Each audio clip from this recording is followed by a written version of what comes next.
Gen Z డిక్షనరీలో కొత్త కొత్త పదాలు కొత్త కొత్త యాక్రోనిమ్స్ యాడ్ అవుతున్నాయి. వాటిలో ఫోమో, ఫోఫో, జోమో గురించి ఆల్రెడీ ప్రీవియస్ వీడియోలో తెలుసుకున్నారు. ఇక ఇవాళ మోమో, ఫోబో, ఫోడా గురించి తెలుసుకుందాం.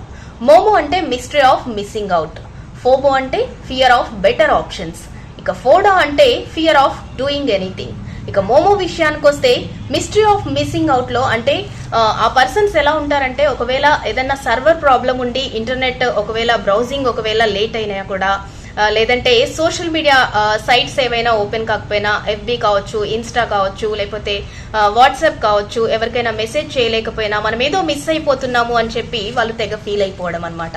ఇక ఫోబో అంటే ఫియర్ ఆఫ్ బెటర్ ఆప్షన్స్, అంటే ఉన్న జాబ్ లో వాళ్ళకి ఒక రోల్లో ఉంటారు, దాంతో వాళ్ళు సాటిస్ఫై అవ్వరు. మనకి ఇంకా ఏదో బెటర్ ఆప్షన్ ఉంటుంది, ఇంకా ఏదో బెటర్ ఆపర్చునిటీ ఉంటుంది, మనం దాన్ని ఏదో మిస్ అయిపోతున్నాము అని చెప్పి తెగ ఆలోచించడం అనమాట. ఇక ఫోడా అంటే ఫియర్ ఆఫ్ డూయింగ్ ఎనీథింగ్, అంటే వీళ్ళు కొత్తగా ఏ పని చేయాలన్నా కూడా తెగ భయపడిపోతూ ఉంటారు. అంటే మనం కొత్తగా ఈ బిజినెస్ స్టార్ట్ చేస్తున్నాము, రిజల్ట్ ఎలా ఉంటుందో, అంటే బిజినెస్ లో మనం సక్సెస్ అవుతామో లేదో అని చెప్పి కొత్తగా ఏ పని స్టార్ట్ చేయాలన్నా కూడా తెగ భయపడిపోతూ ఉండడం అనమాట.